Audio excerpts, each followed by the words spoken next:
president. Which president was it? Reagan. Reagan. Had been there. Okay. And I'd seen the Bushes. There were various people that I'd seen. The one that's sitting in the White House right now. Okay. I would not trust that man with anything. He's Mm-hmm. a snake in the grass. Okay. Lo and behold on that, sorry to inform you people that like him, but if you knew what I knew about him. Yeah. You know, there was a lot of these things that went on, and it was really a shame because you couldn't get anything done about it. Mm-hmm. And that was the thing is, you know, if you told somebody, you may be telling the wrong person. Yeah. And it would leak out, leak up, whatever, and you may find yourself dead. You may find family members dead, Mm-hmm. hurting, whatever. I've been shot at 3 times.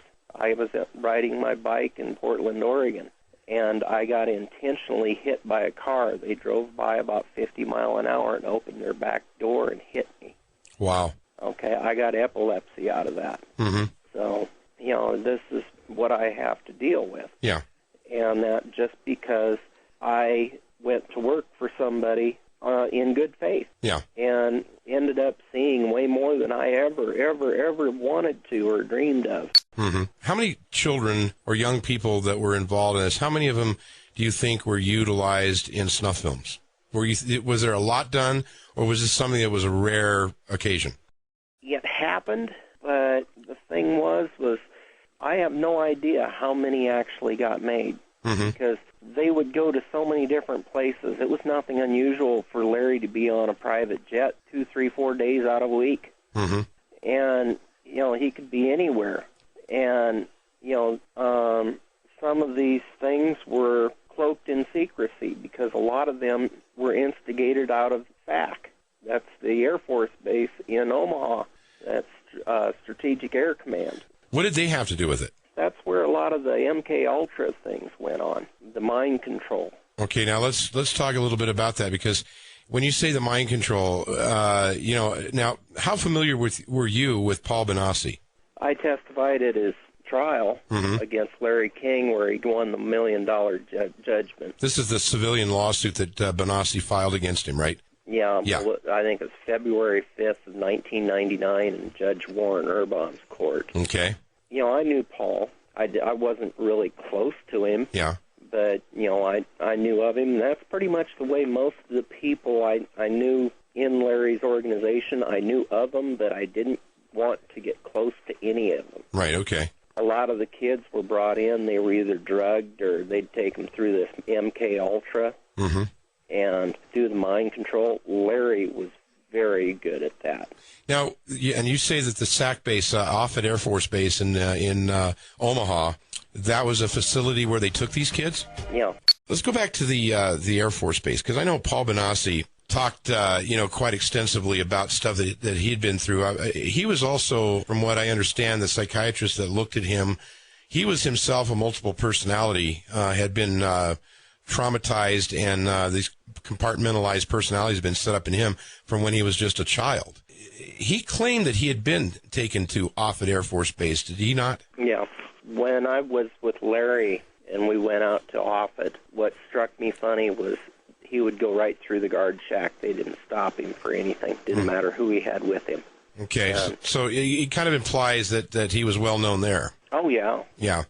Let me ask you this, Rusty, in your time with him around Larry King, did you ever see or know about any kind of cooperation that he may have had with any kind of government agencies, i.e. CIA or any of these other agencies that might be involved in some kind of covert activity? Oh, yeah. You know, Michael Aquino was a colonel in, Army or... He was in the Army. He had various ties to, like you said, the CIA and the FBI, things like that. Yeah. Getting back to that daycare center I was telling you about. Yeah. The guy boarded up the doors, and we were on a private jet to Washington. And he called Wadman, and it was beyond his hands by that time. And the sheriffs, he called them trying to get it opened up. They didn't want to touch it. State Patrol didn't want to touch it. So he was upset. And he called Reagan direct. And I sat there and listened to the phone call. Yeah. And I could hear, because I was just right next to him, and it was open within 20 minutes. Wow. Yeah. So he had the juice. Oh, he had the juice. Mm-hmm. King was also involved in kidnapping. Oh, yeah. What knowledge do you have of that? They'd have what they'd call catalog kids. Mm-hmm. They would basically just go out driving around looking for kids. Uh-huh. And they would take pictures of them and go to these wealthy, influential people and say, would you be interested in this one or that one or the next one? Mm-hmm. And they would basically go snatch them. Yeah. And that's pretty much what happened to Johnny Gosch. So Johnny Gosch was definitely part of this orbit in his selection and kidnapping. Yeah. All right. What was done with Johnny? Do you know what was done with him? He was basically made into a sex slave. Yeah.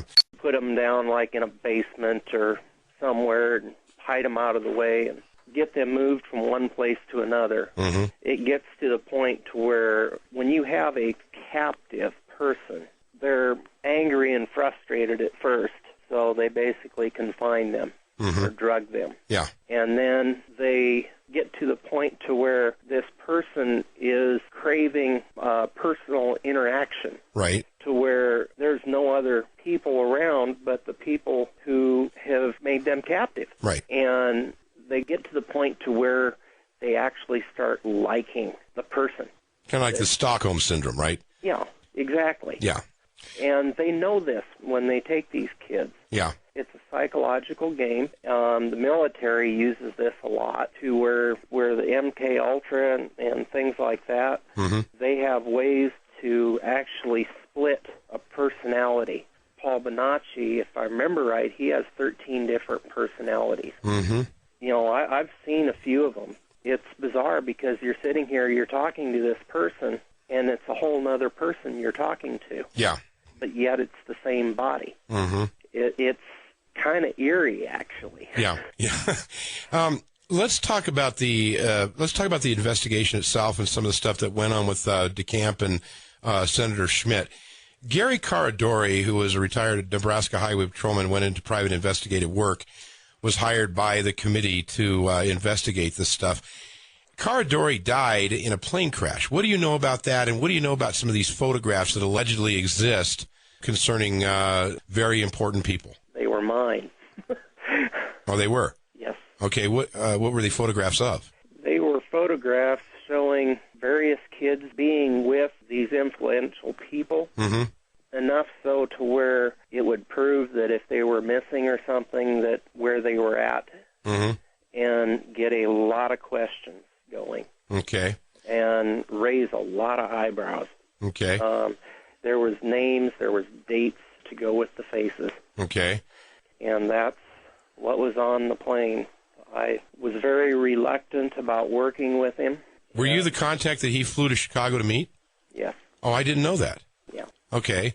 It's the first time I've said anything publicly about that. All right. I'm probably one of the last people to see him live. You delivered what to him? He flew up with his 8-year-old son on the plane to. What's that? He flew up to Chicago with his 8-year-old son on the plane. Yes. Met with you. I gave him pictures, dates, places, my memoirs.